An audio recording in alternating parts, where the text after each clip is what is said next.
My duty today is to welcome you into Kenya. Seriously, you're most welcome here. Please enjoy our beautiful city. And this is the Africa Sustainability Hub. You'll see some of the issues that we are dealing with. I want you to think about the slave trade. When the abolitionists were pushing for the ban, or for slave trade to be banned, I think some of the arguments was slave trade was contributing up to 25% of the UK economy back then. So most people are saying if we stop this trade, then it's going to hurt our economy. And Wilberforce and his fellow guys, they pushed very hard, and then there was a ban on slave trade. And what happened to the UK economy once this was banned, also to the US, or most economies that depended on slave trade or slave labor, there was a lot of innovation within these countries, and I think there was a tremendous growth in their economies just because there was no this free labor.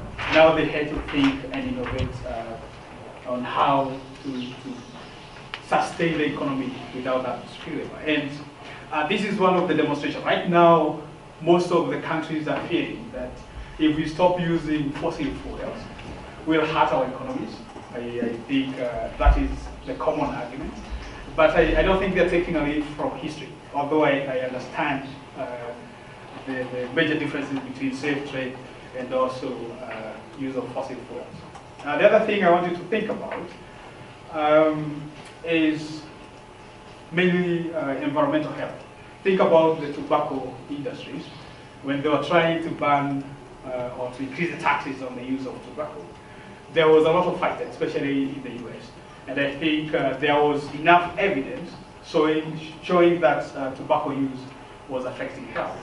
But most leaders within the tobacco industries, they were saying they're convinced that tobacco has no impact on human health. And again, their argument was based on profit, not based on facts, because I think the argument was going on for like 20 years. There were enough published papers indicating that, but nobody was trying to push in that direction. The other thing is about the use of seat belts in cars. There was a big fight in the US, and I think Ford was saying we cannot use seat belt. There is not enough evidence, but there was enough evidence showing that the use of seat belts was safeguarding lives. But again, the profit motive came in to try and block that. And I think it took around 20 years. There is a research that I'm looking forward to seeing the paper. It's being conducted by UNED. It's looking at the major global environmental challenges like tobacco use, all these things, and looking at how long did it take from the first evidence to when the policy was put in place to safeguard the population against this. And I think it's in the range of 20 to 50 years. Now, when do you think the first paper, or scientific paper, was published on climate change? Most people will think in the 1960s, if you're thinking really far back. Most people will think in the 1950s. But I have to say the first paper on climate change was published in 1896 by a Swedish guy. I can't remember his name. But I remember his argument was climate change is good for the planet.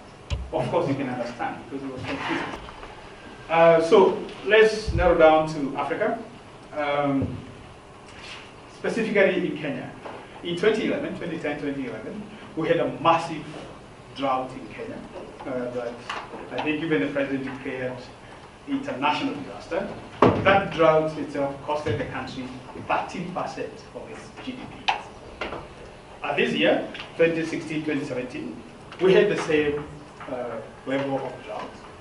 I don't expect it to be as severe as 2011, but the numbers are not out, but my estimate would be it costed the GDP around 10%. There was a report a few weeks ago that indicated these droughts or the lack of the short rainfalls in September, October for Kenya are being caused by warming of the Indian Ocean. The projections are this warming will continue in the next 10 years. So we can for sure say these droughts will continue for the short term. There is a study saying that most African countries with the impact of climate change. They will experience water stress or water shortage up to 50%. The agricultural productivity from rain-fed agriculture will drop by 50%. And Kenya is one of these countries. And I think the risks or the future that we face as most African countries is dire, putting climate change in perspective. But there is also some major environmental challenges that we are facing, not only climate change. I was actually telling Susie, if some magical thing happens and climate change issues are solved, most African countries would still be headed towards a dangerous future. For example, in Kenya in the 1970s, an average acre, 1 acre of land, used to give back an output of around 30 bags of maize per annum. 30 to 40. Today, that number is at 8. You farm 1 acre, you get 8 bags of maize. If you do the mathematics, that doesn't even give you any profits, because if you look at what you plow in and what you get out, I think this is, for the economics in the house, this is diminishing the returns on investment. That the climate change, although it's a major issue, is an opportunity for African countries, not only to change their trajectory, but also to get some financing to try and solve some of the biggest problems that we face. Would you expect the global community to commit $100 billion to solve poverty issues? Of course not. But now there is a commitment for $100 billion every year, I think after 2020, to deal with issues of climate change. So if you look at most African countries and the INDCs or NDCs that they submitted to the UNFCCC, most of them, for example, for Kenya, we discussed both, or we say we are going to do both mitigation and adaptation. For mitigation, Kenya is really focused on promotion of geothermal energy. The power in Kenya, or electricity, costs around 19 US cents per kilowatt. In Rwanda, the number is around 21 US cents per kilowatt. In Uganda, I think you're talking around 12 to 15 US cents per kilowatt. In countries like Canada, the power cost is around 10 US cents per kilowatt. So you can see, even for us to access power is extremely expensive for most households or even for industries. It makes us uncompetitive. So with some of the NDCs that are submitted, I think by improving power generation from renewable sources, this is expected to improve the power resource and also try to solve the power poverty in Africa. I think for Kenya, the Geothermal Development Corporation, I think they had applied for $250 million this year to facilitate the development of the geothermal. And I'm not sure where that has gone so far, but I know right now we get around 30% of our power from geothermal. So that is a major impact of the INDCs for Kenya. The other thing is that some of the INDCs submitted for Kenya is improving energy efficiency, both for households and industries. And there was a report, I think in 2014,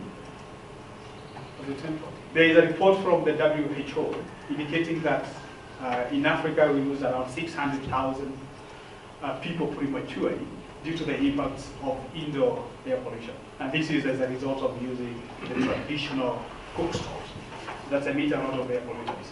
So in Kenya, that number comes to around 15,000 individuals, or 15,000 premature deaths every year as a result of indoor air pollution. So some of the INDCs submitted for Kenya, for example, is we want to try and improve the energy efficiency for households and also for industries. There is some other interesting data for INDCs in terms of energy efficiency per GDP. And Africa usually comes out as extremely efficient in terms of how much energy we use to generate GDP. But that number can be confusing because our economies are not energy intensive. but they're quite labor intensive, so we don't. That's not a good number to compare for. The other thing is promotion of climate smart agriculture. As I said earlier, in Kenya we are looking, or in some African countries, grain-fed agriculture will drop by 50%. So there is need to introduce climate smart farming systems or production systems. And some of the NDCs we submitted aimed at improving or putting climate smart agriculture practices as one of the major practices that is practiced in Kenya. So those are some of the mitigation measures that Africa or Kenya submitted. If you look at most other African countries, their INDCs or NDCs they submitted were talking about adaptation. And they were actually putting a budget. I think Mali put $1.5 billion. This is the amount of money that we need to put our adaptation practices or interventions in place. But for Kenya, we just say adaptation will cut across everywhere, but we do not basically indicate the price for that. And this is an opportunity. And it is time we start thinking about how can we create resilience, climate resilience for these people. Briefly, I'm going to just talk about what are the sustainable development challenges. We have to understand the issues from a broader perspective so that we really know where we're coming from, and then talk about why the Africa Sustainability Hub, then talk about some of the projects that we are doing, and then introduce the workshop within the broader framework of the sustainable development discourse. So Africa has received enormous research and development support since the inception of Sustainable Development Goals under the Millennium Development Goals. Reason being, Africa has always been conceived or has always been notioned to be the poorest continent in the world. So there's a lot of support that has always come over the last few decades. Development aid, a lot of research investments that are geared towards Africa. The main reason why Africa is interested in sustainable development is that it provokes pathways for addressing inequalities, okay, in resource use and development. In this sense, because developed countries have used a lot of resources, carbon footprints to industrialize. And Africa has used very limited, very little resources to reach where they are, which is basically still at the stage of underdevelopment. So if you look at the UNDP Human Development Report, it indicates that Africa contributes less than 3% of the global carbon emission. Yet we are still the poor. So basically this is the context why I'm saying sustainable development for Africa is not important because it cares for the future, but it is important because it tries to address those inequalities in resource use. After saying, Tara, as I've mentioned that there has been a lot of substantial bilateral and multilateral and lateral support geared to Africa. According to the Millennium Development Goal Report, or the official development aid, relief grants, humanitarian aid for the last few decades, most of it, a greater share of it, if I'm wrong, you are an economist, you can correct it, a greater share of this aid has come to Africa. I've explained that. Similarly, we have got a lot of research support. There's a lot of money, right now, if you want money from donors, right now, and of course in the last few years, if you want money from donors, if you don't mention Africa, will you get it? It's difficult, right? It's difficult. If you don't that is where the problem is. So there has been a lot of support in terms of kind of technologies, energy technologies, there's proliferation of renewable energy, new, advancement into poor energy and all that. And there have been a lot of investments going into this. DFID, the Department for International Development, where Rob comes from, has invested millions of dollars now on issues of energy, but focusing mainly on developing regions, especially in Africa. So a lot of, right now, maybe John will talk a little bit about the TARE program, the Transforming Energy Access program, which is huge amount of focusing on Africa to help transform energy. And there are a lot of, of course, regional and national support that comes from this particular funding to be able to support Africa. But the dilemma is here. Now, despite all this investment, whether it is investment in development, investment in research, still Africa has not been able, over the last 15 years of NDCs, Africa has not been able to come out of poverty. If you look at the evaluation reports from NDCs, the latest, which was the final one, where they were looking at how the different regions have performed when it comes to sustainable development, you realize Africa only managed to reduce poverty by 28%, which is basically below, very much below the target, which was to eradicate. Was it to eradicate poverty completely? Goal number one, to eradicate poverty completely, right? But Africa managed to achieve only 28% of that. And if you compare that, to be fair, not just to say Africa, but to be fair, compare that to other developing regions like Latin America, like Asia, which achieved over 60% of poverty reduction. Yet we've got all these investments in Africa, research, development, things coming in. Still, we are achieving half what other similar developing countries are achieving. So you can see that there is a big problem there. And even with the considerable investment in agriculture and even renewable energy and all that, more than 200 million people in sub-Saharan Africa still suffer from hunger. This is a reality, even in Kenya. My colleagues from Kenya, you'll tell me that we are now trying to grapple with issues of drought and hunger. So even with all that research investment, still Africa suffers the most. 200 million people suffering from hunger. Even if you look at the clean energy, which basically is now considered as a key sustainable development goal under goal number 7. And of course, had received a lot of investment under the NDCs.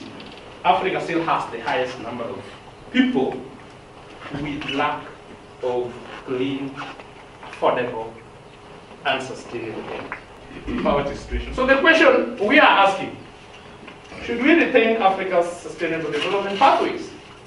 You can say that now we have the post-2015 SDGs that are now aiming to build from the NDCs, and we can just sit and say, okay, we are continuing with the business as usual. Yet we know that there are lessons, there are situations, there are things which included us, and the NDCs. So basically, this is a very important question. That every stakeholder, has a role to start rethinking about sustainable development pathways in Africa. Whatever we do, in your own agencies and all that, what is it that makes things? What is it that could be transformative from the way Africa has been doing it? Is it institutional failures? Is it social injustices? What is it that impede Africa from achieving its goal despite the investment that? Basically, we do agree that we should rethink Africa's sustainable development. It will not come to be if you and me don't start talking about it, because everybody will sit pretty waiting for each other. And actions and transformations and revolutions take place whenever people take a step. Okay. You take a step and do small actions that then can build into evidence, into models that can be shared into big, platforms that bring that bigger revolution. But no one will come, or no angel will come from heaven and talk to us and say, there's something wrong with Africa. Whether it is about research, whether it's about governance, I think it is us to rethink whatever we do. How do we do it? Do we do it to the best of our abilities? Do we do it in a transformative way, away from the norm, or do we do it?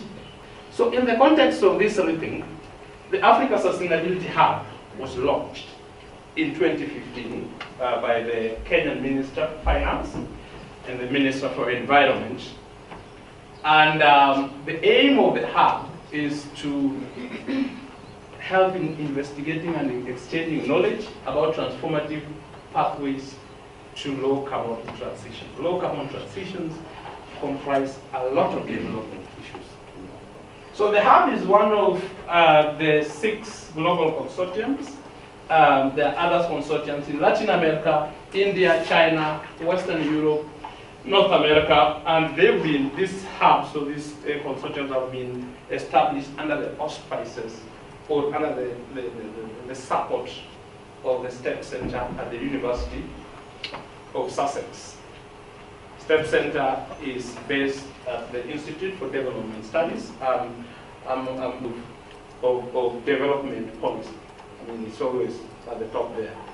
So through the support of this center, we were able to put up, we've been able to put up the 6 consortia, including the Africa Sustainability Hub, which is basically hosted in Kenya here, and Secretariat, its secretary is based at the African Center for Technology Studies. The members of the Africa Sustainability Hub, as I have mentioned, Africa Sustainability Hub is not a one agency, it's a partnership.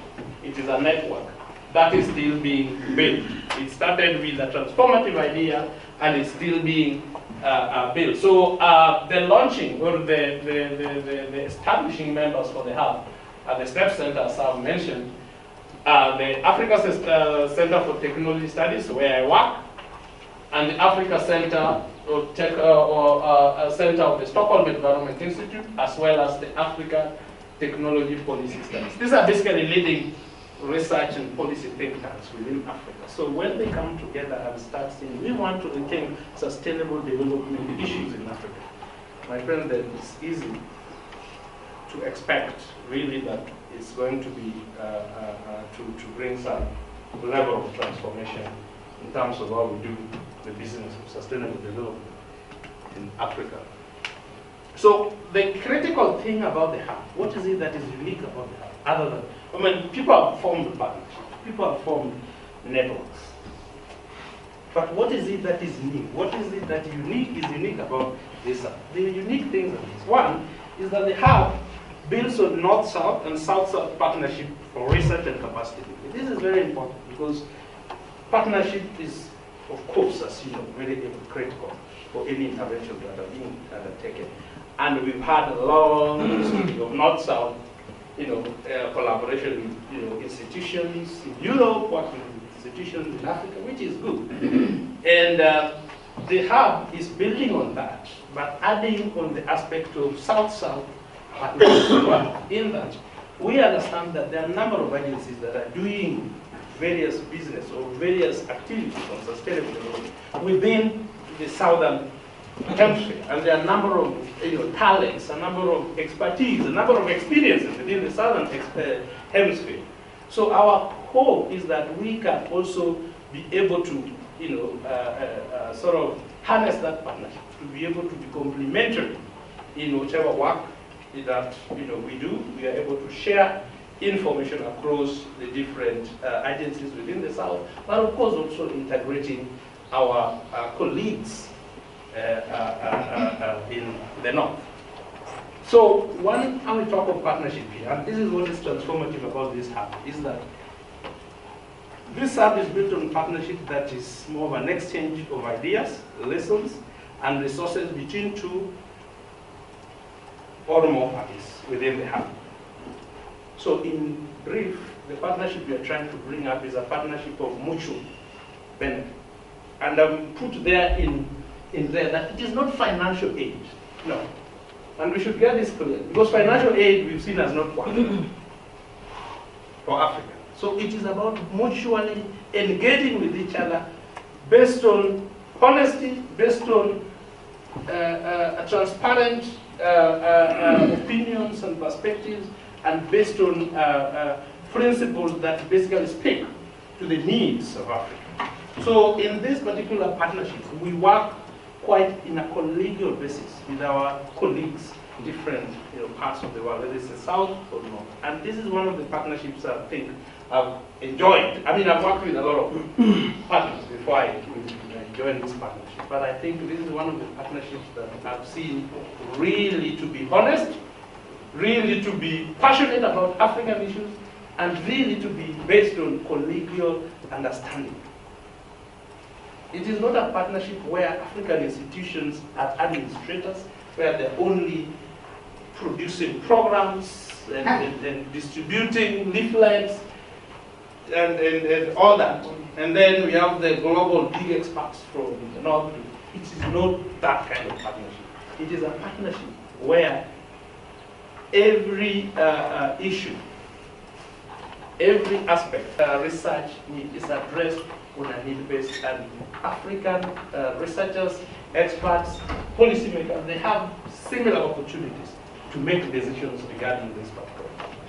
And it is a partnership which is driven from Africa. It's not driven from anywhere, it's driven from Africa, and of course, we leverage expertise, we leverage lessons, we leverage resources from our colleagues from the partner institution, as we also tell them or inform them of the African circumstances, so that we sort of converge, because we need each other. We cannot operate alone as Africa. We need our colleagues to be able to support issues of technology transfer, expertise, and all that. Most of us here have gone to school abroad, and the reason why you or me went to school abroad is that there's something unique that I could get from there.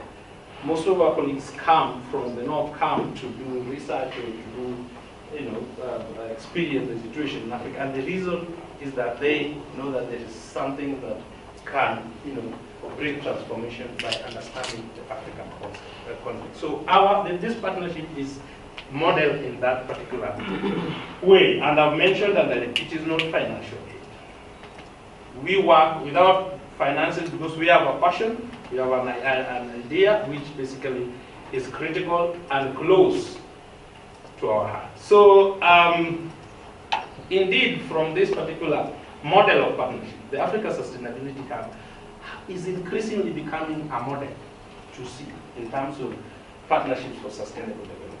We have been invited in many UN, United Nations and international organizations, many events, to basically share experiences and try to tell people how can partnerships work to support sustainable development. So if this is happening while the partnership just started 1 or 2 years ago, you can see that there is a big need on really getting or establishing transformative partnerships that speak to the needs and the priorities of the world. So we are always given an example of how those such partnerships can work in a more sort of integrated and fruitful way. Through this partnership, we are now a member of the Resource Center for Sustainable Development, established by the SLAVE. SLAVE is the leading publisher. I mean, if you, most of the scientists here, you know that if you are able to publish your research in Elsevier, then you are basically a very well experienced and researcher. It's one of the top knowledge hub publishing hub in the world, and having some of the top journals as well. So we are a member of the council, meaning we are able to, we have been mandated for the next 2 years to inform Elsevier about what are the key knowledge pieces, what are the key knowledge gaps that can help us inform sustainable development from this partnership. In last year's COP, through this initiative and through a similar workshop that we did last year on innovation systems, we'll talk about that later. Basically, we, through ACTS, were nominated to be part of global centers of excellence on climate change. In brief, what I'm saying is that doing things in a transformative way basically starts small, but then can make the transformative agenda that we want to see in Africa. And this is our passion, to continue modeling that particular transformative partnership in a small way, but being able to show this to the world, that this is how it works, this is how it should be. So I've talked about the novelty of the hub quite a lot, but I just want to emphasize that the hub basically targets to adopt transformative research agenda and use the institutional strengths of its partners to deliver, to develop the partnership that I've talked about, that basically confront the complex sustainability challenges. We agree that there are complex challenges. The hub will basically upscale the pathways approach in pursuing research for development in Africa. The pathways approach is where we have, you pursue different, you look at different perspectives for sustainable development. What is it that works for researchers? What is it that works for the private sector? What is it that works for other actors? So that, we come up with decisions that are inclusive. So through the pathways approach, you are able to see the situation as it is. You unpack some of the challenges that basically impede Africa from achieving its sustainable development. Some of these challenges are deep-seated social issues that basically sometimes are not heard in the public domain because the solutions that Africa has been relying on has largely been about, sometimes unilateral decisions that do not, encompass everybody's interest, everybody's capabilities to make the whole effort quite inclusive, transformative, and fruitful. So at the end of the day, a lot of decisions, a lot of initiatives, a lot of solutions that are being proposed in Africa end up serving the interest of a few, yet leaving a big majority outside the decision-making sphere and the beneficial sphere. So that means when you leave a majority interest out, then it means those solutions can't resonate with their circumstances, and so they can't work. Other aspects is bursaries for young researchers. We support young researchers to engage in this transformative research. So we give some small bursaries and they are able to go and do research, specific research cases that can generate evidence to be shared in these platforms. Knowledge exchange platforms, North-South expert databases. So we establish a database of experts, both from the North and from the South, and be able to leverage on this expertise in a mutual partnership manner to be able to service or to give service to the stakeholders, African stakeholders, in a more transformative way. And all this we hope to lead that, we hope that all this will lead into enhancing transformative capabilities. Introducing the objectives of the work. So within this big framework of transformation, sustainable development, and thinking, we are, hosting and undertaking this workshop. And as I mentioned to you that we are passionate about bringing different stakeholders together to learn, to exchange, and to, chart more inclusive pathways and initiatives, projects, and all that can be able to be transformative. So, first of all, this workshop builds on an initial workshop that was undertaken last year in March, June 23rd and 24th. And the last year's workshop focused on training the East African community policymakers and implementers of climate change innovation. A number of people who are here were in that particular workshop. Our idea was to continue with this same group into this workshop, but of course there are always talents in institutions and all that, so that leads to changes. So the aim of this particular workshop is to provide climate change policy makers in East Africa with the knowledge and capabilities necessary to leverage climate finance via the NDCs. You have it in the notes that are there. So this is the goal that we aim to achieve. How do we leverage innovative opportunities, inclusive opportunities within those NDCs? Because NDCs will spend a lot of resources in preparing it. It is time to use them to get money to do things that are transformative. Basically an innovation system referring to a systemic context, and within that context you get technology adoption, innovation, and economic development. And that systemic context is a very important part of achieving those things, adoption. So think of a national system of innovation.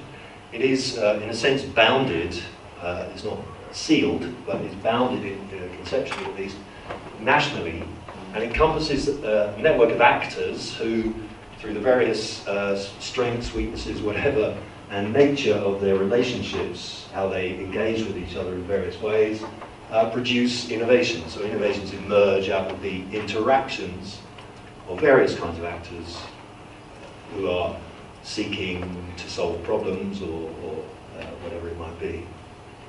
And as I mentioned before, the national system, of course, is connected internationally. Nothing is sealed from anything else. Excuse me. And then thinking about the elements, and I think this is the important part of the innovation systems idea, is thinking about its elements. And by understanding its elements and how those elements work together is, I think, how we then can start to see how we build innovation systems and how we improve them in terms of their strength and their ability to actually work for the nation's development. So I've got 4 basic categories here: actors of all kinds. Traditionally, the innovation studies literature, academic literature, is focused on firms and kind of policymakers. But actually, there are many others: research institutes, universities, of course, policymakers, government departments, but also non-governmental organisations are important actors, as are technology users. So ordinary people using technologies, they are not only the customers of products and services, but of course, you know, how they use technologies, what technologies they want, what technologies they need, what problems they need solving. Their technology may help to solve, not necessarily do everything, but they are also important sources of knowledge, understanding for generating technologies and innovations of other kinds. And I suppose I should say at this point, when I speak about innovation, I don't just mean technology. I also mean sort of techniques, practices, that innovations can occur in all kinds of things. They don't have to be technologies necessarily. The technologies, of course, include poor and marginalised people in society. So those who are not usually the focus of attention in markets, because they don't necessarily have much spending power. But of course, they do, one way or another, have needs, and they do, one way or another, use techniques and technologies. And innovation systems could be important players in innovation systems if we choose to include them. And certainly their needs are huge across Africa, amongst other countries in the world, other regions of the world. But then these actors, of course, don't work in isolation. They have various interactions and relations, different kinds, whether it's just communicating with each other, sharing information, for example, and knowledge, whether it's kind of exchanges, market exchanges, or other kinds of exchanges, cooperation, collaboration, competition, and so on. There are all kinds of relations between these various actors. And the nature of those interactions, the strength of those interactions, all has a bearing on the kinds of innovations that might emerge.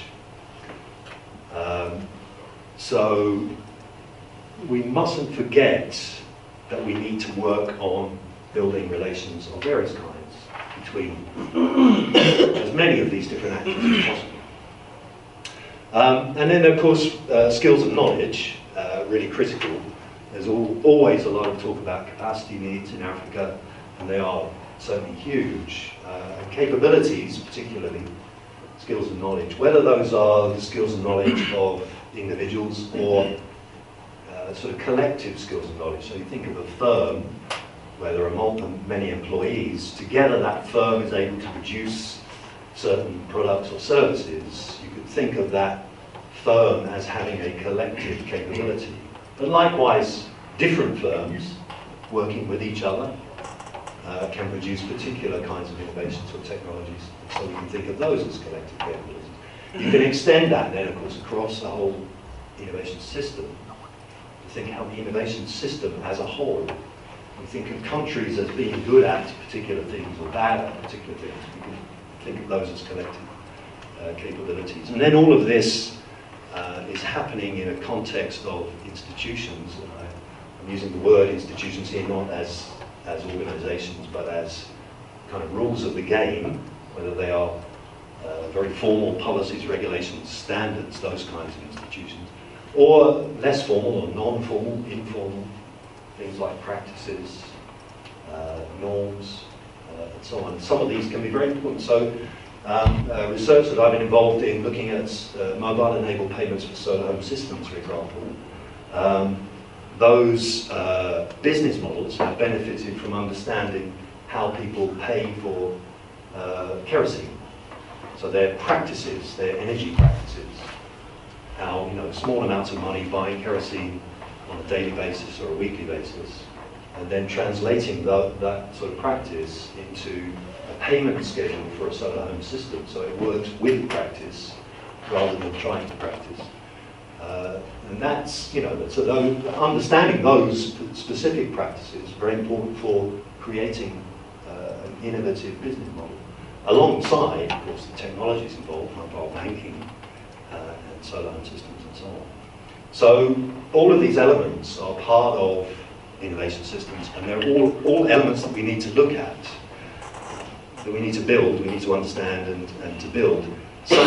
Market mechanisms will not do these things. And this diagram sort of helps me to think about the innovation process, or innovation as a process. It's not a perfect diagram, but it is, I think, useful because it sort of splits the various kinds of innovation into what we might think of as functions and puts them together in a kind of a structure. So we can think about different sorts of innovation, where innovation may happen. And there are sort of two things within this diagram that I would sort of point to. One sort of a good thing, and one a potentially risky thing. The good thing is it has all these double-ended arrows, and what those are supposed to signify is relations. I talked about relations earlier on. So connections and relations between different sorts of actors involved in these various different functions, which you probably can't read because the writing's so small. But here we have development, prototype production, manufacturing, marketing and sales. This is the marketplace over here. There is this sort of underlying everything, there is the kind of state of the arts in technology and knowledge. Okay, what we already know, that kind of stock of existing knowledge. The box on the top there is supposed to be the kind of source of inspiration, if you like, for innovations. It's the needs of society and the marketplace. And then on the left here we have some stuff about idea generation, new technology. This sort of breaks down the innovation processes into, like I say, into functions and a kind of structure. What you're supposed to be able to see from this is that innovations can happen anywhere in here, anywhere in this system. So you can have an innovation in marketing, which has got nothing to do with anything else on the left-hand side of this diagram. A new sales technique or something is an innovation, and it may make a difference to whether a product is taken up, a service is taken up, for example. Likewise, innovations could occur anywhere else in this system. That's kind of the good thing. It shows that innovation could happen anywhere, that it relies on different relations between parts of the system. But the risky thing is it makes you think that all the new ideas start on the left and move left to right and come out the other end, which in the innovation systems, innovation studies literature, we refer to as the linear model of innovation, which we keep telling everybody is long dead, but it's not long dead at all. Still many people think of innovation as starting with scientific research and development, and all you do is put in more money to scientific R&D, and eventually you'll get stuff in the marketplace. Science push idea of innovation. There's a risk in looking at this diagram in those terms. It shouldn't be looked at in those terms. And so, as a way to sort of counter that linear view, which is quite misleading, we have this version of an innovation system, which is more complicated to read. And I don't put it up here to confuse things, at least not intentionally. the point here is that this one gives a sort of actors and relationships view of what an innovation system might look like. And it sort of groups different actors together, so education, research, public authorities, societal groups, civil society, for example.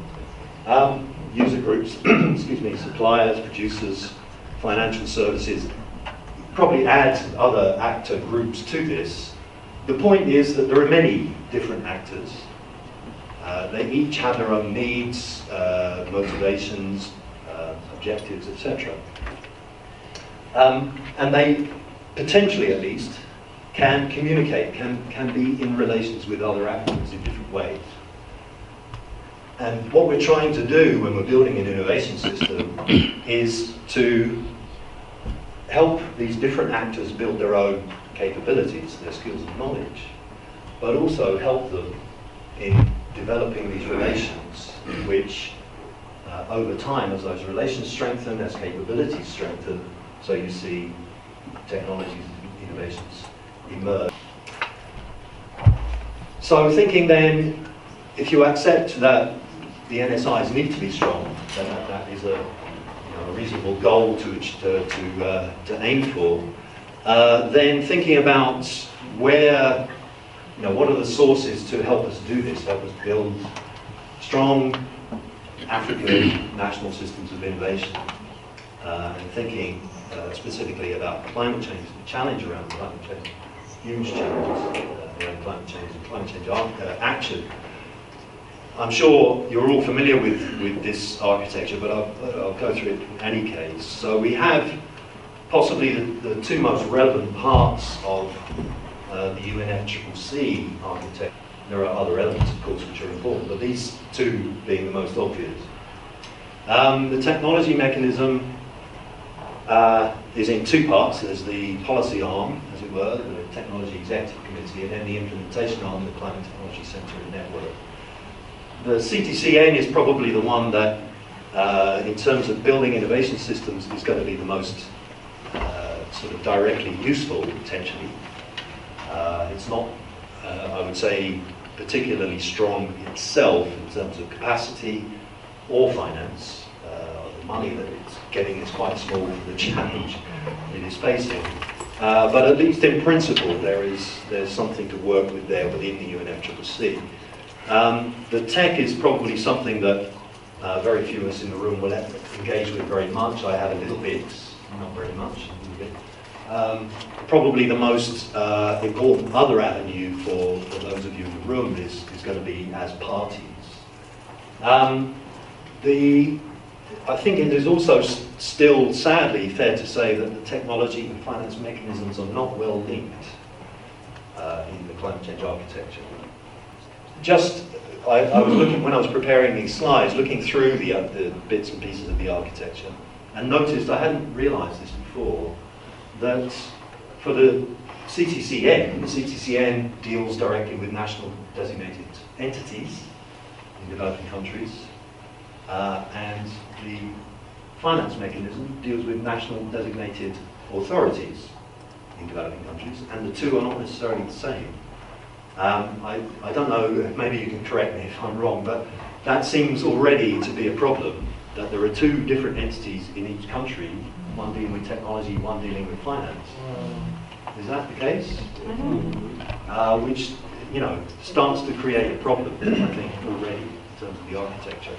And if we think about the innovation systems idea and understanding actors and their relations, these are two very important actors, essentially, in building climate-relevant innovation systems in developing countries, and they are in different ministries or different entities altogether. I looked up the one from Kenya, which I think the NDE is in CRIBS, and the NDA is in the finance ministry. I won't spend any serious time on this, but this is just kind of outlining a little bit about how the technology mechanism is organised and what it's trying to do. This little triangle at the bottom here is, that's the COP, the Technology Executive Committee, the Climate Technology Centre and Network, and just showing the kind of relationships within the architecture for those things. I'm sure you understand these things already. And the CTCN now has been operational for a couple of years. It is now providing technical support to developing countries, but I think it's still got a long way to go. It could still develop the way it does its technical support, but those things won't happen without pressure from the countries, from the parties. And so I think we need to see the architecture as something that is still being built itself, and understand how do we make it better, not just about what climate mitigation ambitions might be or whatever, but actually how do we make the architecture better.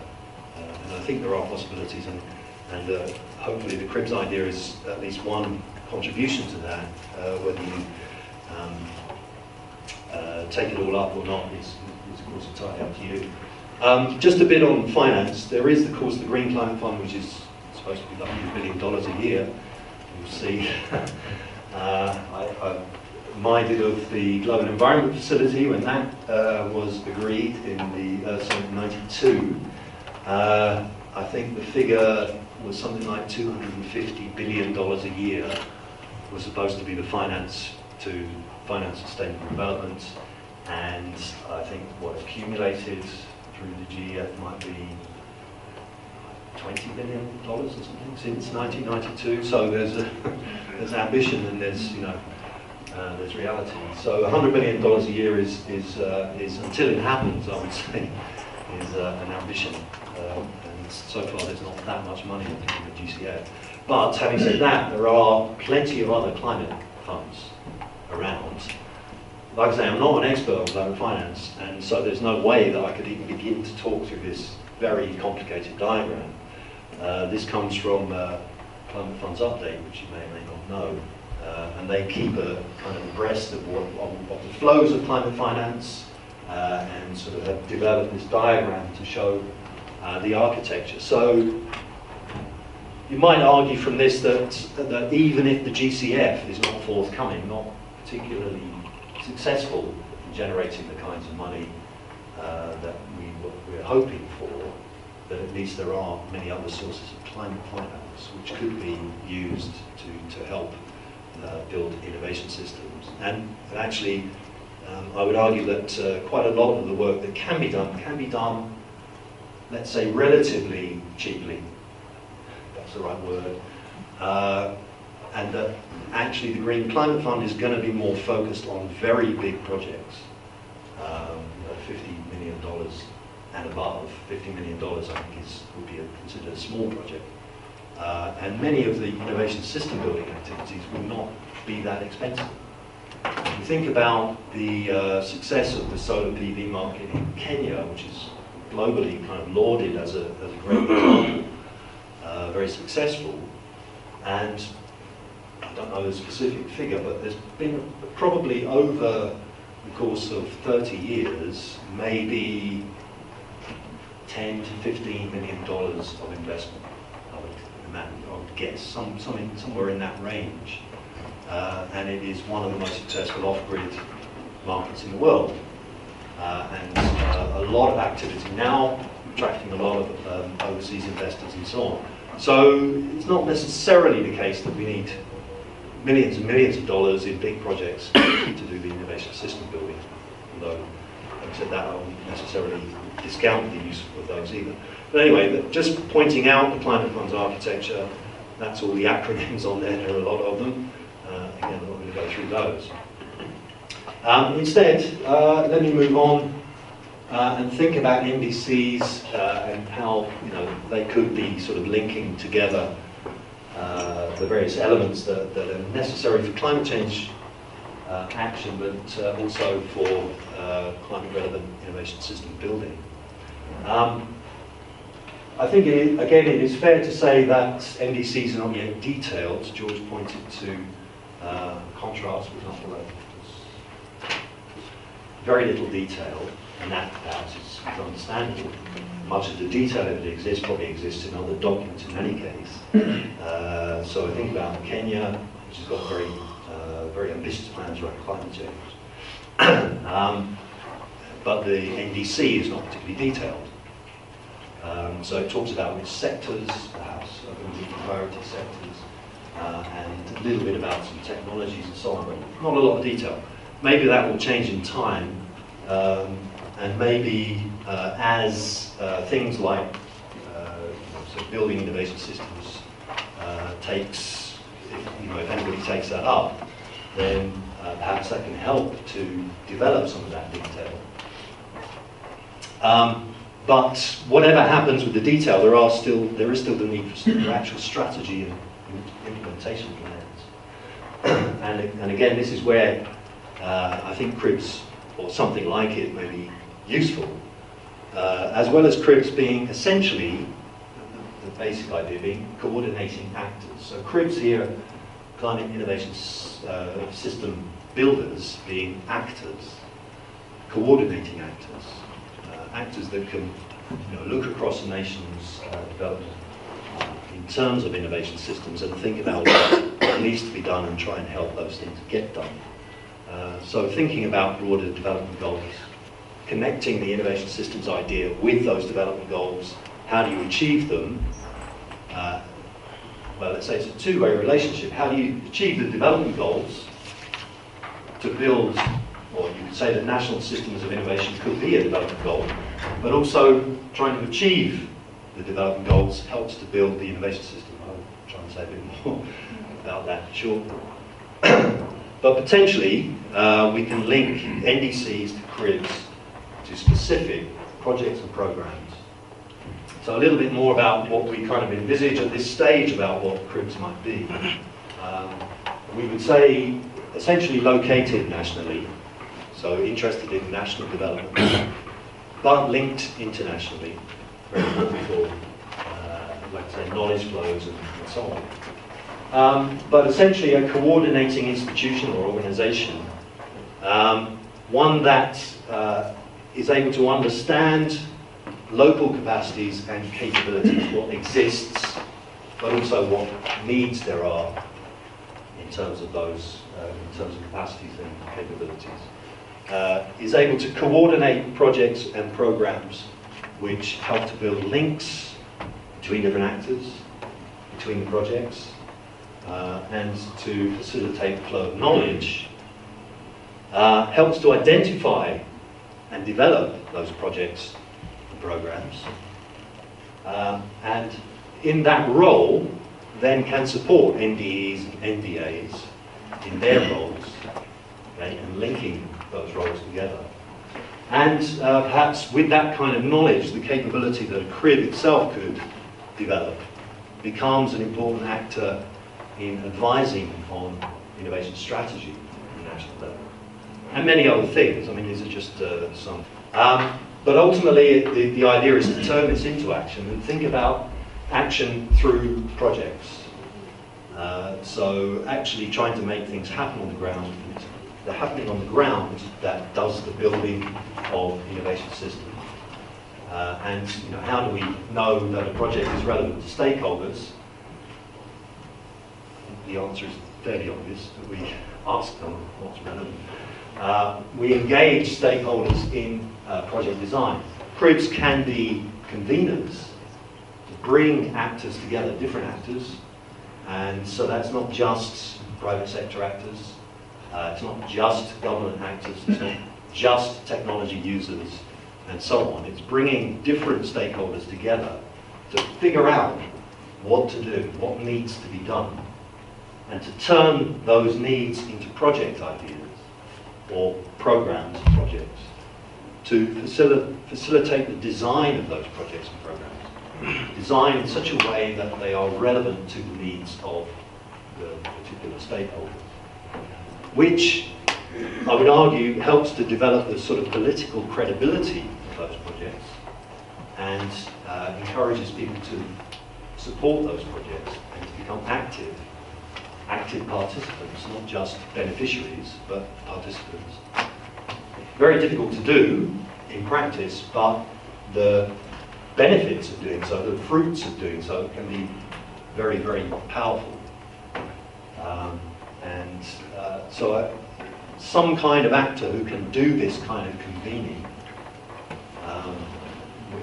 and in the process is building its own knowledge and capabilities about what is happening nationally around innovation system building is really important. And of course, projects themselves can be, if they are bringing together various different actors, what we would call in the academic world multidisciplinary or even transdisciplinary or interdisciplinary, or but the point being that that brings together different perspectives, different experiences, different skills and knowledge, different motivations, different goals, and in that process of convening multi-stakeholder groups, that's starting to build shared kind of visions and understandings about where the program of projects might go. What's the direction of travel? What are we going to do? And in the process, that draws on various different kinds of resources. With capabilities, if you're working in a project, as I'm sure many of you have experienced, you work in a project, you learn something, you develop skills, you develop knowledge. When the project finishes, you don't forget the skills and forget the knowledge. The skills and knowledge continue. And in a sense, that's perhaps the most critical part, or one of the most critical parts of projects, is that you start to learn by doing, developing understanding and relations, of course, as well.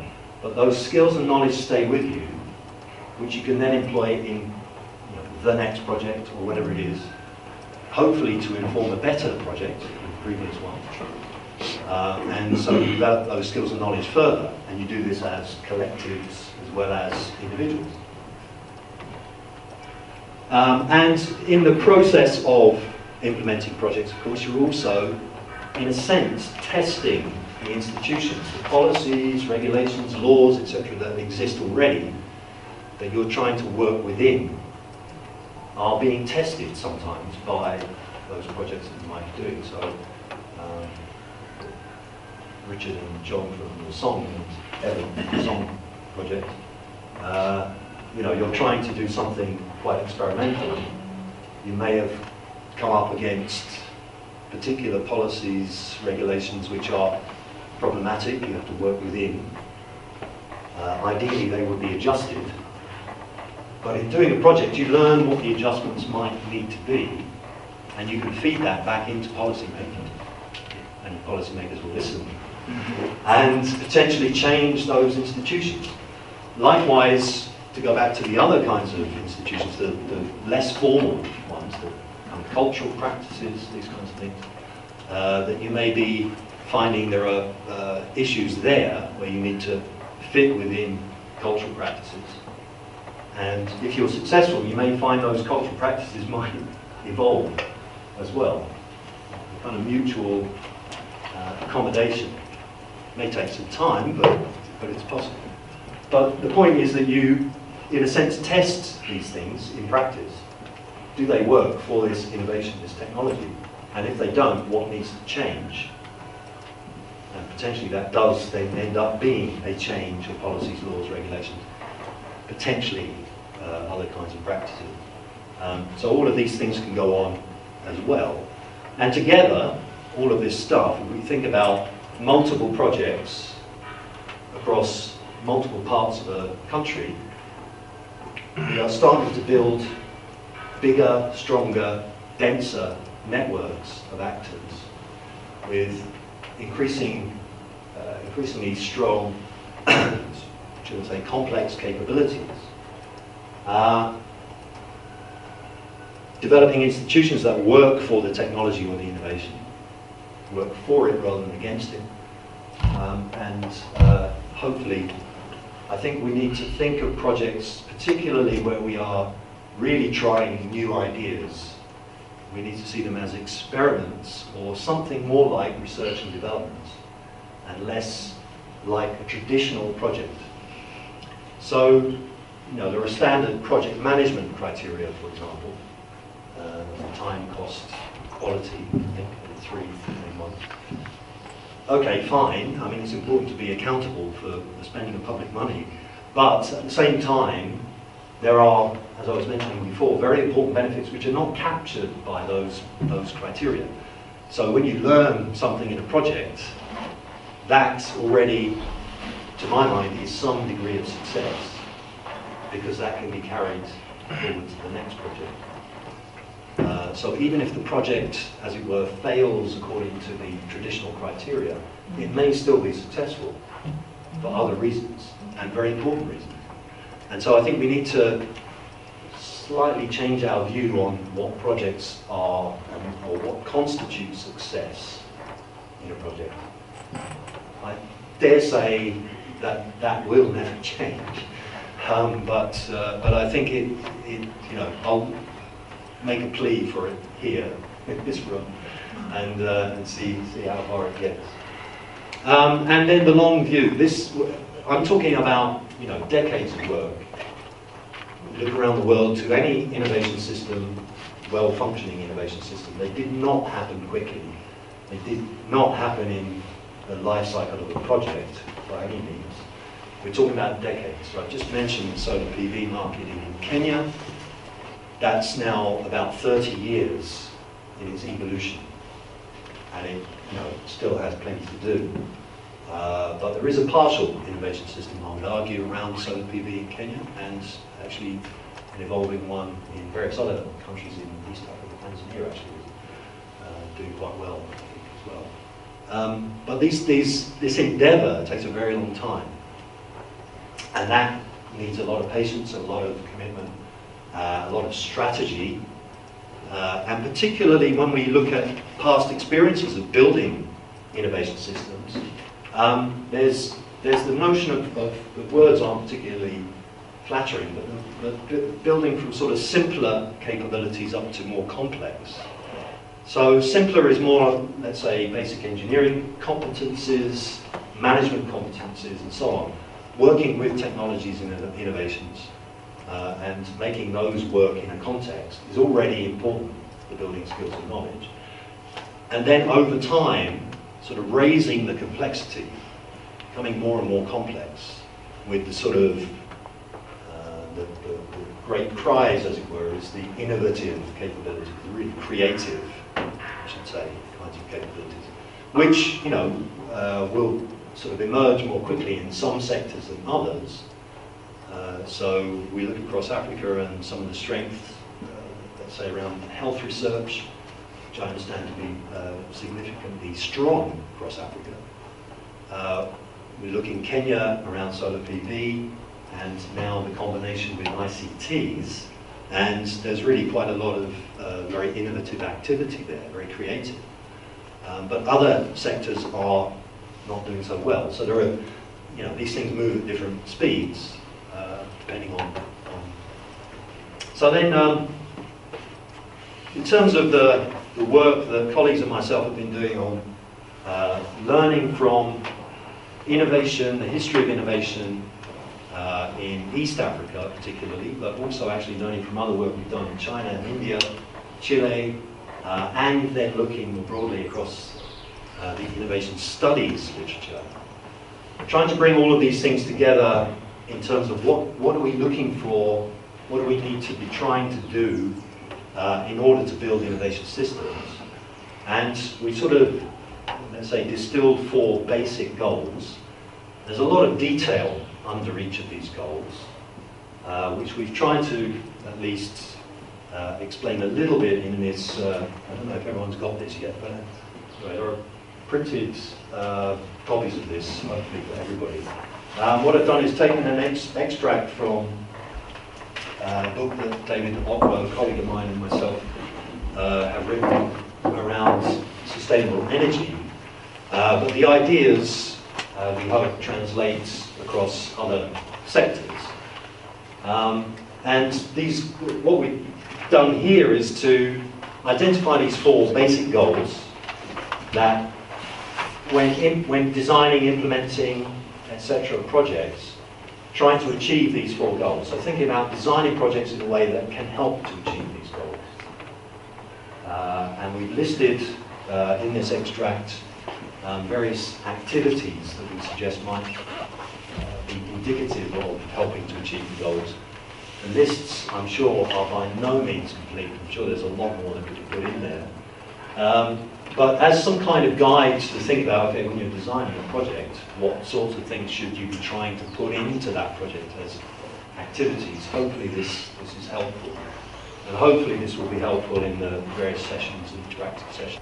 To think about, what you're actually going to do in practice. How are you going to turn, the sort of aspirations in the NDCs into projects that start to build climate relevant innovation systems in your countries.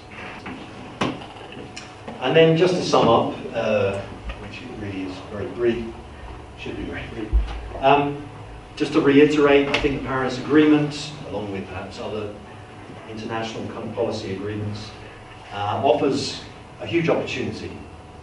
Obviously it's about meeting an enormous challenge, but within that there is a huge opportunity to build innovation systems in Africa that work for African development.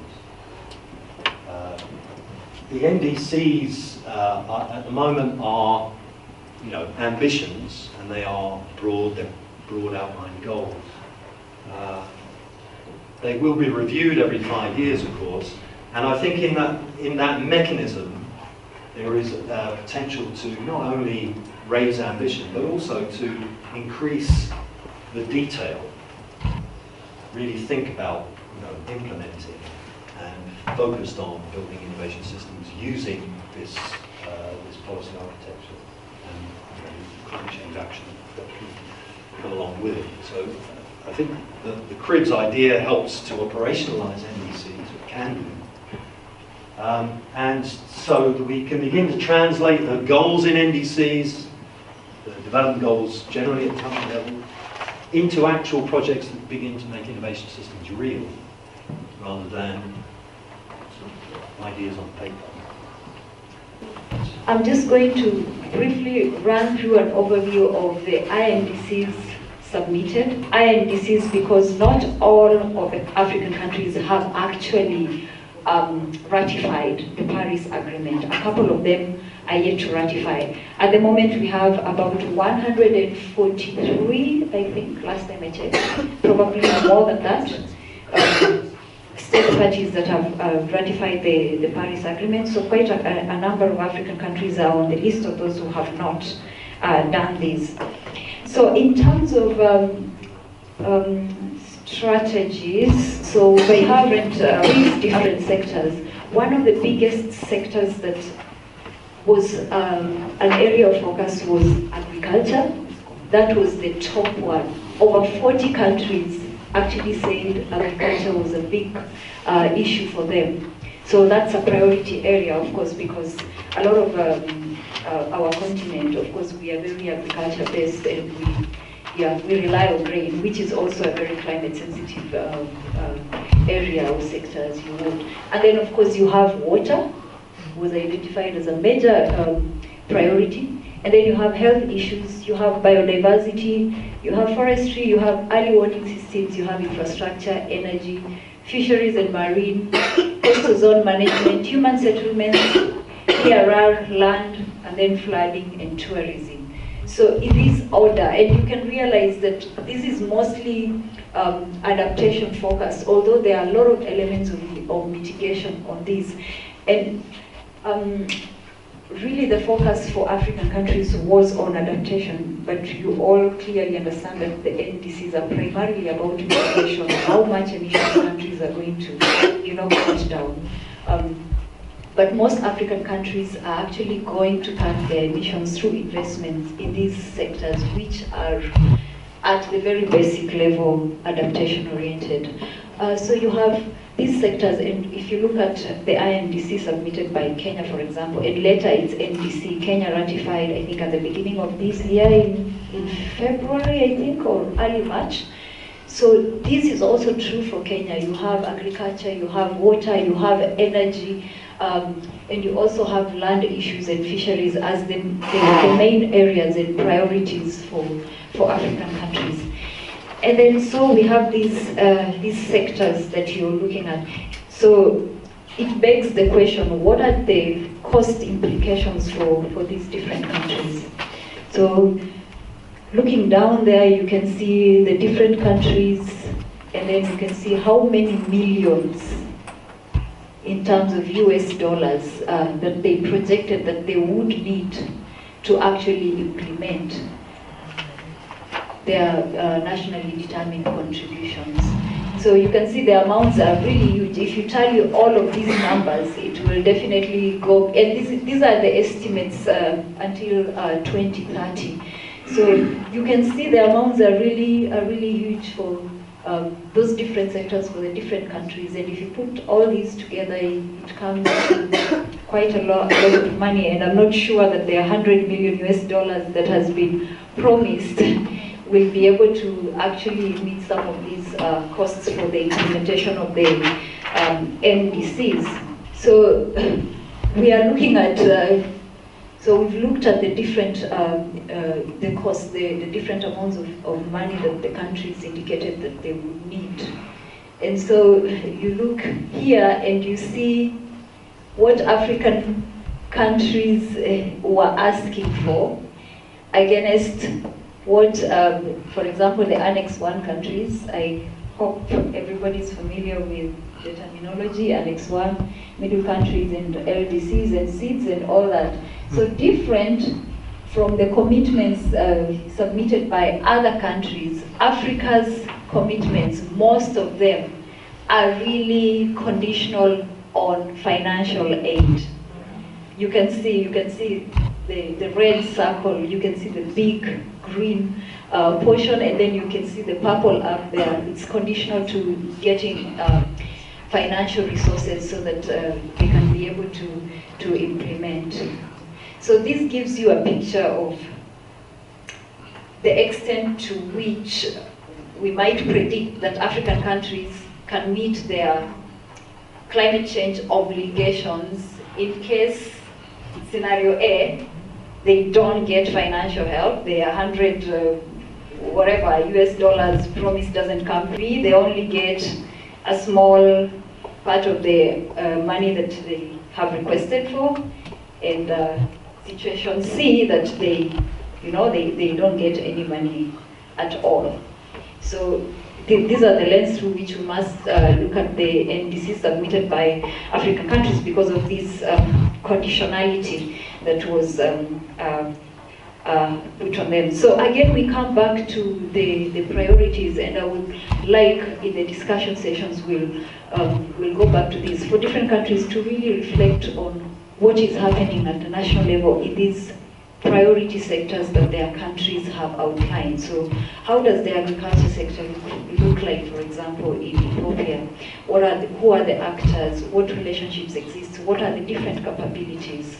And what are the institutions that are in place to actually support innovation systems that can contribute towards achieving these commitments when the next period of review, or at least making some progress at the next period of review. So basically, in summary, it's just to say that there is a lot of differentiation for the different African countries. The NDCs, their commitments are primarily about adaptation. The climate change impacts are already occurring, and they see adaptation as a priority for them. So innovation systems must focus on getting people to adapt to climate change impacts, which are already happening.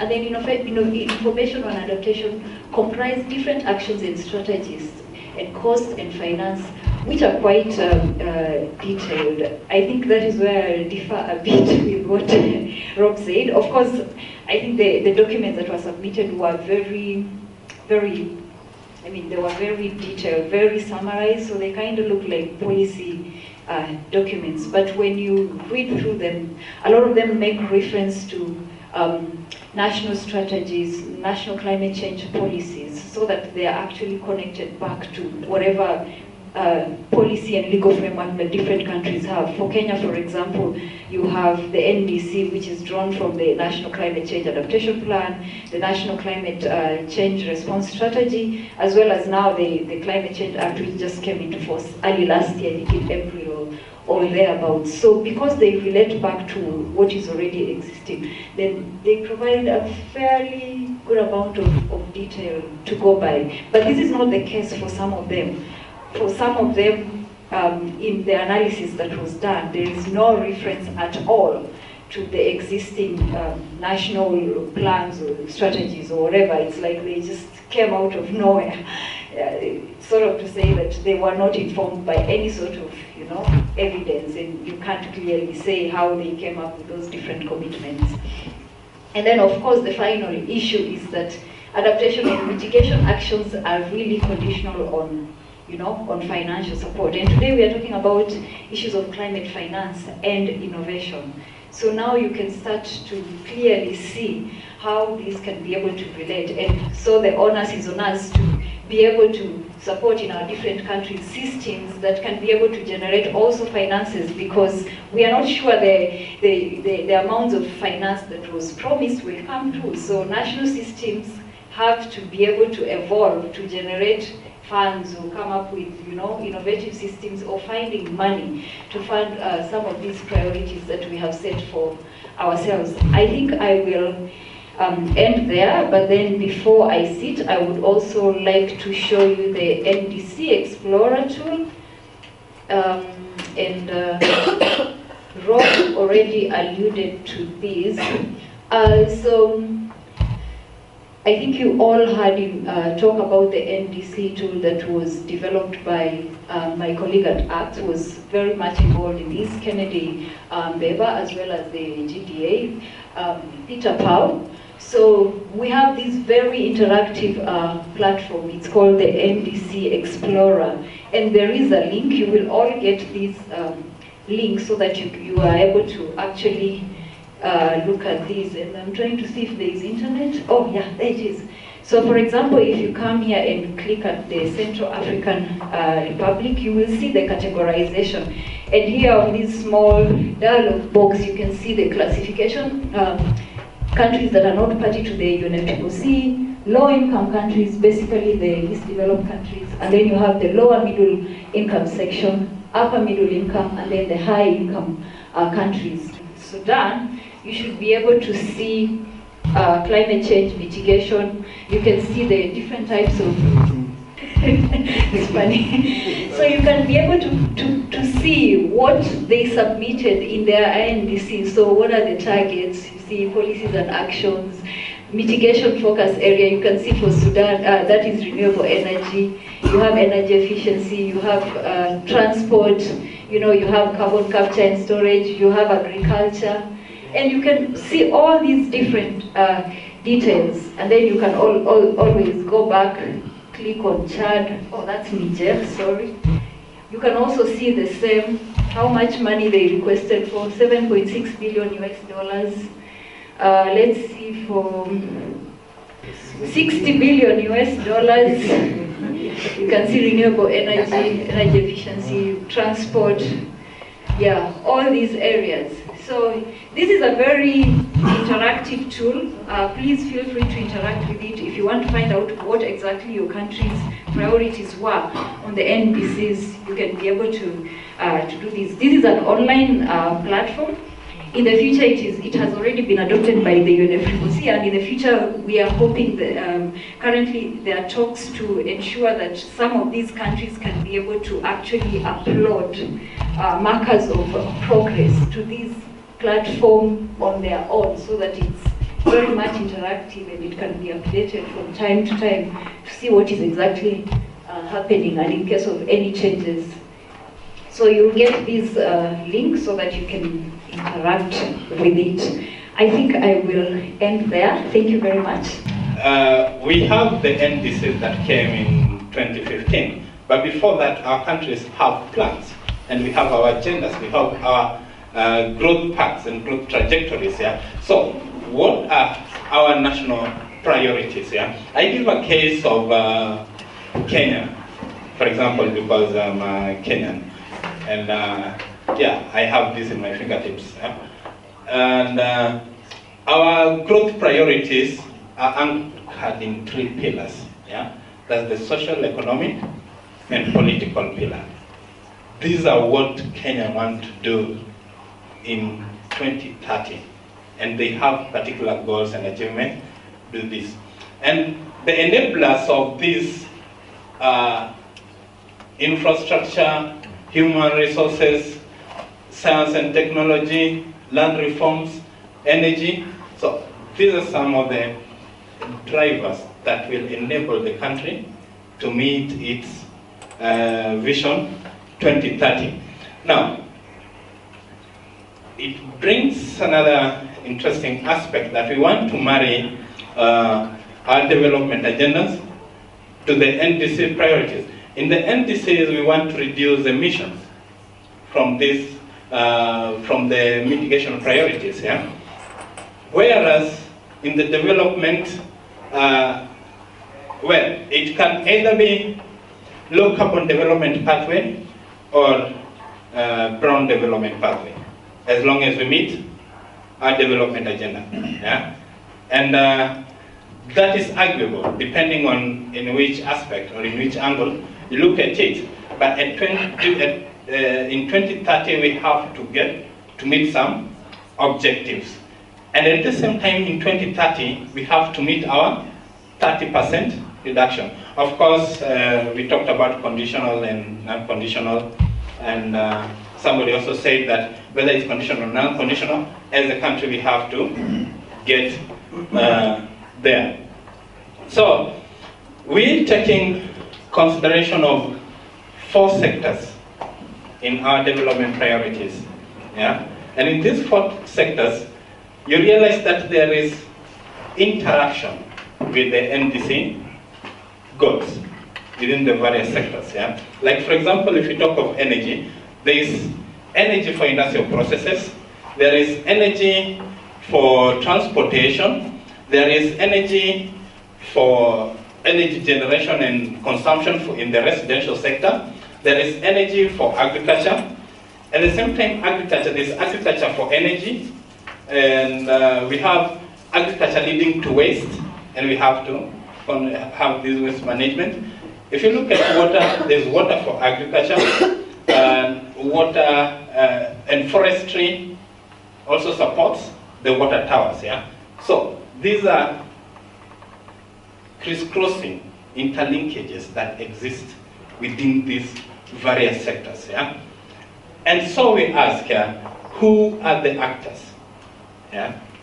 When we sit in the energy team and we want to say that we want to meet our development goal by 2030 of the 5,000 plus or probably 7,000 plus megawatts in Kenya. Yeah? At the same time, we want to say that we want to go the geothermal route because that will reach us the 7,000. At the same time, we are going to meet our NDCs. Or we say that it's too expensive to go geothermal. We want to go have a little bit of nuclear. We want to have a little bit of coal. We want to have a little bit of low sulfur diesel to meet our projection. Yeah? So, who do we bring in the room? Who do we discuss this? What policy aspects do we look at? Yeah? And then, what are the technologies that will take to build on the, to meet both the NDCs and the development priorities? Yeah? Is there anything that will be trading off? Yeah? Are we trading off maybe some industrial processes for grid stability? Or you're trading off grid stability for some connections? When you're talking of mini grids, you're talking of renewables. What are we going to trade off to get to where we want to get? And are there some regional aspect or regional collaboration that brings in opportunities in achieving the NDCs at the same time achieving our national development goal agendas? We picked on the 4 sectors because these are 4 sectors that were common from the presentation that was done in the morning by Kaima. Yeah? Yeah. Yes, yeah. And these are sectors that stood out, either as mitigation actions or adaptation action. But they stood out to be clearly, these are the aspects that the African countries, or most of the African countries, point out to be important in meeting our NDCs, and also important in meeting our development agendas. Yeah? And these linkages, energy is cross-cutting. It cross-cuts agriculture, it cross-cuts energy itself, it cross-cuts transport, forestry, industrial, and even waste management. So let's take energy and then take forestry, and then look at the actors in the energy line with the forestry department. Yeah? What we want to do in forestry in our NDC in Kenya is to increase the forest cover to 10%. Yeah? Forest cover. Yeah? The energy requirement, we also want to have access to energy. Yeah? By 2030. Yeah? And what do we mean by access? There's people adopting clean technologies, like for example LPG. Yeah? So one of the projects we are fronting in Kenya is for people to adopt LPG. Yeah? Now, in the technologies, the LPG, the actors are the ministries and blah blah. When we come to trade-offs, yeah, what will I trade off? Yeah? Is it butinization because it means an energy security? Yeah? Because it means I'll be dependent. We don't have refiners. Yeah? All refining in Kenya. Yeah? So we'll have to keep on importing LPG not crude oil, refined oil. Yeah? Because we also harvesting in North and we want to take it somewhere for refinery and then we bring it back. So will I go that route, or I look at it in terms of energy? What's the next best alternative? Electricity, electric cookers. Yeah. So let me take the path of electric cookers and get there. So what am I trading off? It's either an electric cooker driven economy or an LPG economy. Yeah. And then you get to regional opportunities. Regional opportunities, I can say, there's so much power that's going to come from Ethiopia. I'm not sure how much, but I know they are doing a very big dam. And we'll want to import, because it will now be cheaper for us to use electricity rather than... And I will be presenting the Low Carbon Energy for Development Network, which will hopefully come back up on the screen right here. So my interests are renewable energy technologies, specifically the social impact of renewable energy technologies in a development context. Is anybody who knows about predictors? Can someone press the button on this whilst I'm... what I want to present today is how can this network be useful for all of you, given that you are in the process of implementing the NDCs in your respective countries. Okay, so a brief outline of what I want to present today is what the network itself is, the Low Carbon Energy for Development Network, how you can engage with it, and then I want to talk about two specific research programs that we're involved with, the USIS program and the T program, and I will define what these acronyms are as I go through the presentation. So the LCEDN, Low Carbon Energy for Development Network, is a network that attempts to build a community around energy and development. It's focused on research carried out in the UK, but we are looking to catalyse international collaborations. So we want to work with other research institutions such as ACTS in other countries, and we also want to work with other relevant partners across the Global South and beyond. It's a multidisciplinary network, it's a multi-sectoral network, and it also acts as an information portal, so a central point where you can find information related to energy and development research. So the LCEDN began in 2012. It was initially funded by the UK Department for Energy and Climate Change. The funding is diversified a bit now, but basically it's a UK government funded research network. Continue with that. So the LCEDN has a management committee which liaises directly with the UK government through the various different departments, through the UK private sector and through the NGO sector as well. What I wanted to show was the LCEDN website. Very simply, you can find it at lcedn.com. What we have on the website is a series of community blogs. We invite, on that one? Yeah, it might take a little while to transfer it. So on the website, as I said, there's community blogs, and there's a hot off the press section which has the latest research and reports related to energy and development. We have an events section. I'll talk a bit about the events that we've organised so far in a later part in the presentation. We also have a section on open funding calls specific to energy for development. As soon as we're afforded information, we distribute it throughout our network so that our members can be as up to date as possible on upcoming opportunities.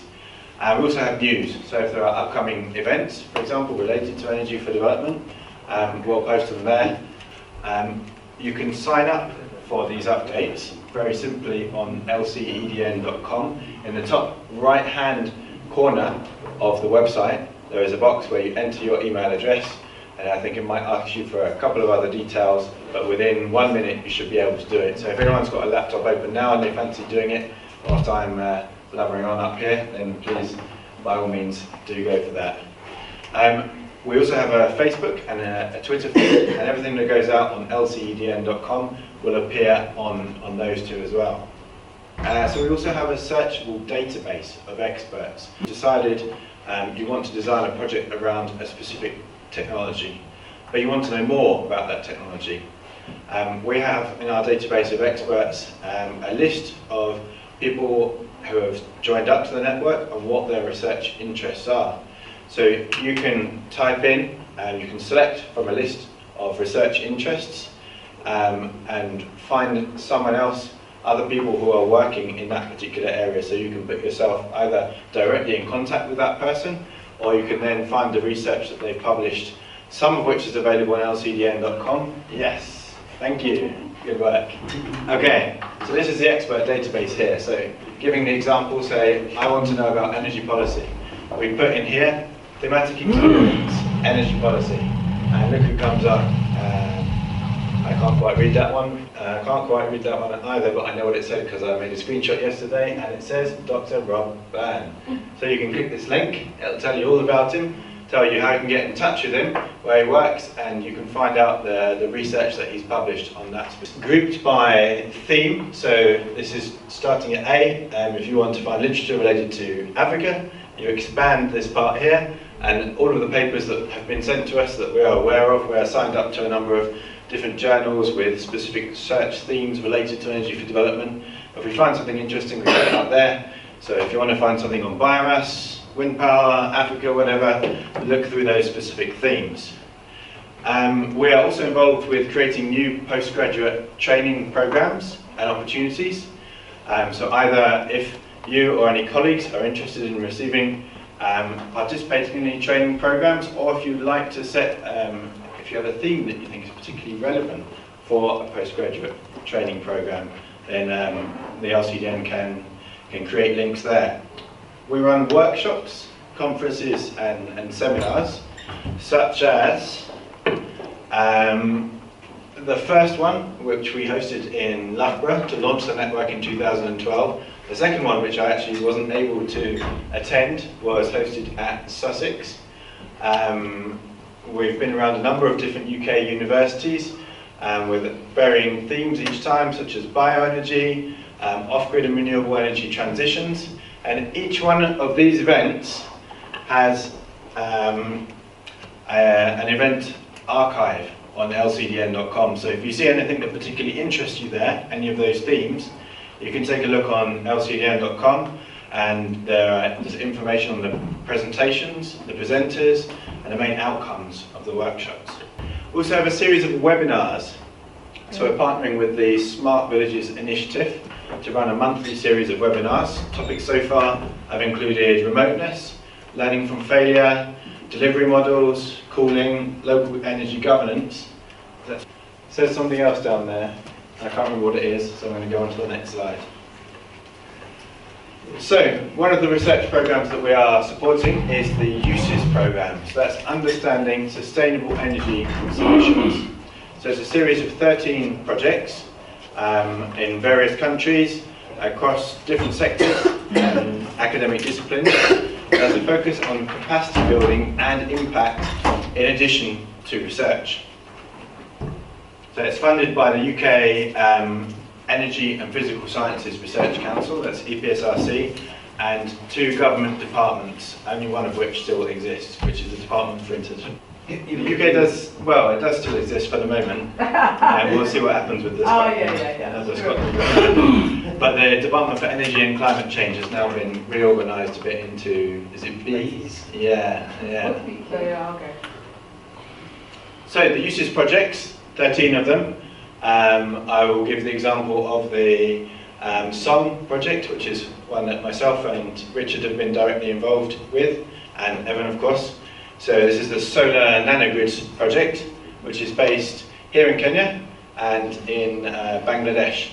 So this is looking at the widespread transition to solar home systems, or adoption of solar home systems across the global south, and looking at would it be more effective in terms of community development to pool collective resources into a nanogrid configuration than simply promoting solar home systems themselves, which have been shown in certain cases to have limited economic development impact.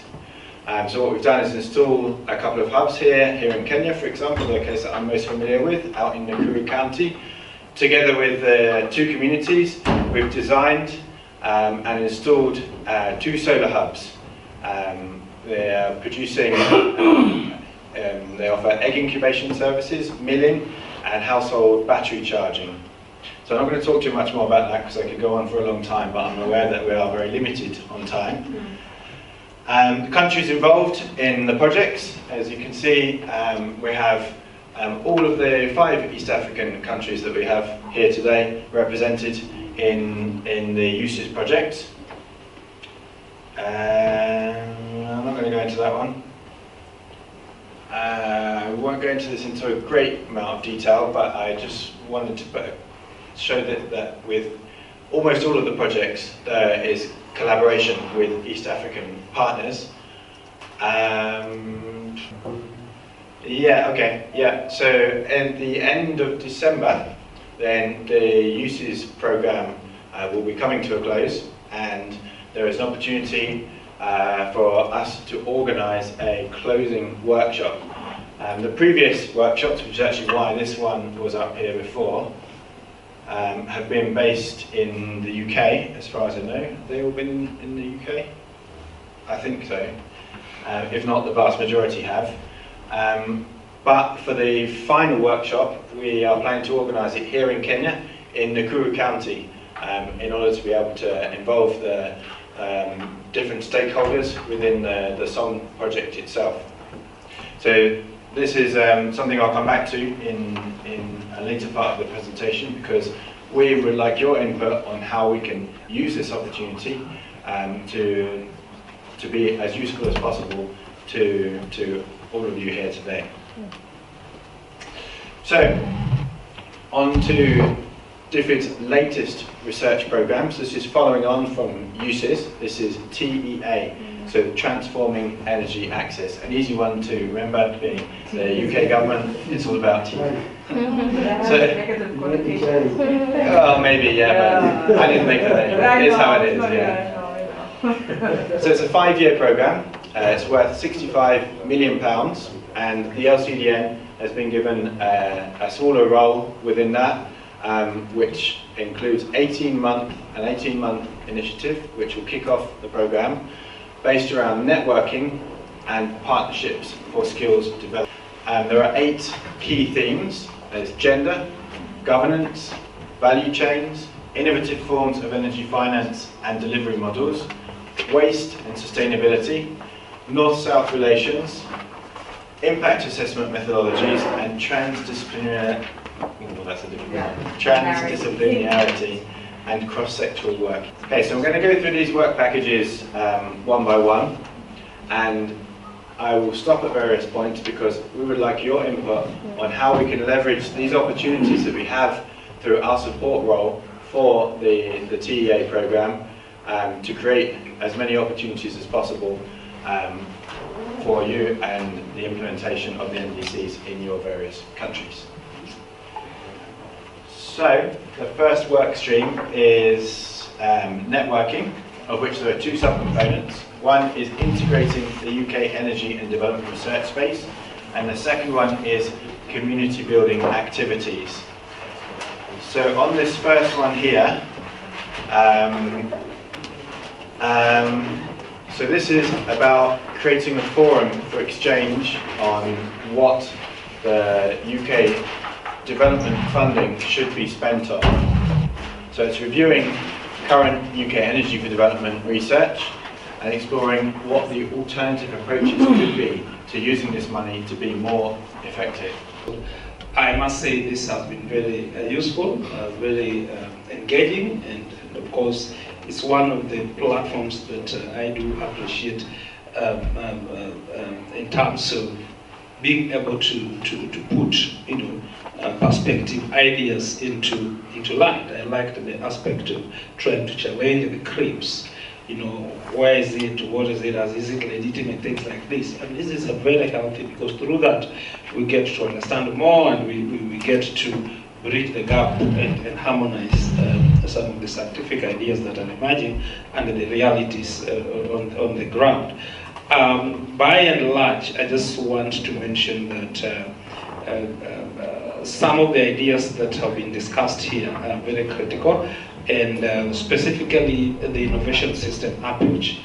I just want to briefly revisit the discussion about how do we use the innovation system approach, and I do want to emphasize that this approach is not a new sort of standalone approach. It is an approach that sort of will help us to try and resolve some of these issues. It tries to bring out some of these issues that you see here. There's a problem. There's a problem with different interests. The policymakers are interested in this particular direction. The researcher is interested in a particular direction. So through building an innovation system, it is possible to start finding platforms and ways of speaking together and bringing them together. So the CRIBS work has been published quite widely in very good renowned journals and book publishers.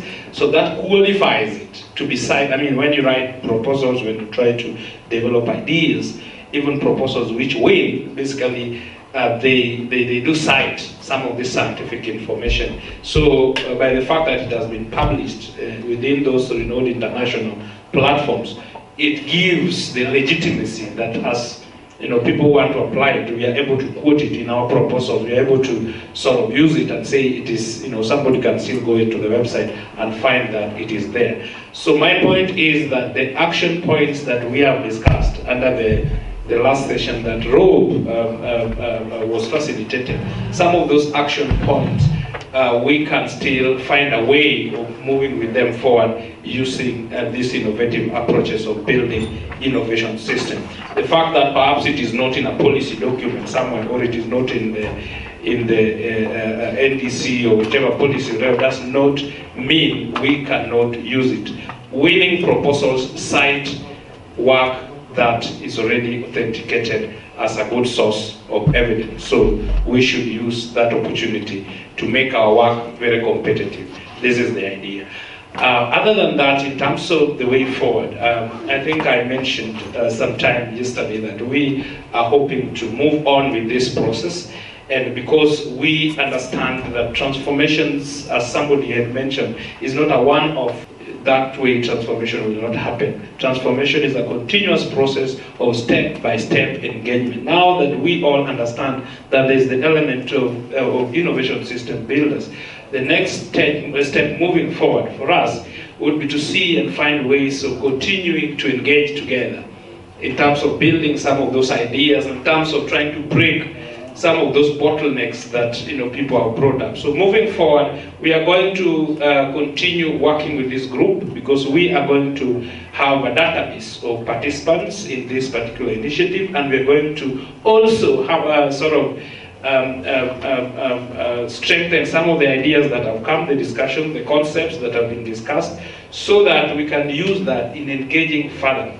So I mentioned that in the next 12 months, we have a plan to continue supporting some of these processes, especially trying to make those ideas that we've identified into fully fledged project concepts or project proposals that feed into NDCs. And to do that, we will really want to engage you. We continue informing policies through new scientific ideas like CRIBS. Having said that, I think we will get in touch in terms of the reports, the concepts that come out. We'll share around so that country teams can also, we are going to dedicate a particular website for this process, which is going to basically be quite interactive, bringing in the ideas that you might have or you might access in the process of your work, and the ideas that you think the countries or your program areas could prioritize in terms of making tangible actions towards NDCs, but of course within the context of contributing to innovation system builders, and of course using that innovation system builders to enhance the competitiveness of the ideas that we will put in place. Other than that, I think we are very grateful and say that thank you very much for your time. We appreciate that 2 days of workshop for people who are busy at your level is not something very easy, and so it takes really serious commitment. It takes really serious passion into some of these issues for you to spend 2 days talking about these particular topics and issues. So we are very grateful for your coming, and we do wish you a very good time in your work. And of course now it's Easter, as you go to celebrate your Easter holidays. Enjoy and yeah, just take care.